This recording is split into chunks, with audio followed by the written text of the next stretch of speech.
جيل العظماء الثمانينات والتسعينات، استاذنكم اطلعوا من الفيديو. جنريشن زد، تعال اقول لك على مطرب اندر ريتد ليجند هتعيش معاك كل الفايبس ايا كان حالتك ايه دلوقتي في العلاقه. اتس اوفر. هتسيبني بجد؟ بتقولها بجد؟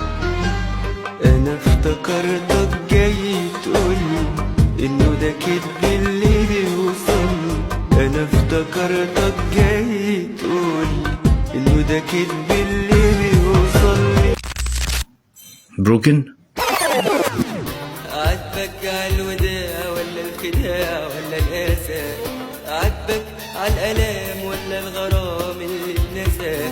ولا ليالي العذاب ولا قلبي اللي داب؟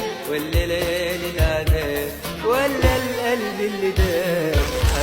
طب بص، عشان ما تستغربوناش احنا اساسا جيل مستنزف نفسيا، فعشان توصل لحتة الداون باد دي كانت بتاخد مننا وقت شوية، بس لو وصلت لها بتفضل برضو عايز تعمل محاولة أخيرة. يعني بص هنا، هو عايز يشوفها من سكوت ويمشي. وتحت شباكك بيرميني الحنين، حيران بقدم خطوة وارجع خطوتين. انا عايز اشوفك بس وامشي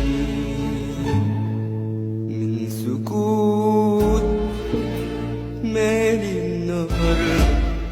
طب جيل العظماء اللي مكملين معايا الفيديو، اتحداك هنا لو ما دندنتش مع الأغنية. كانوا كنا وكان زمان، كان الهنا هنا وسطنا. ده كانوا كنا وكان زمان، كان الهنا هنا وسطنا. طلعت. بص، هي المعلومة دي الجيل بتاعي كله عارفها، بس الجيل بتاع الجينزي مش كله يعرفها.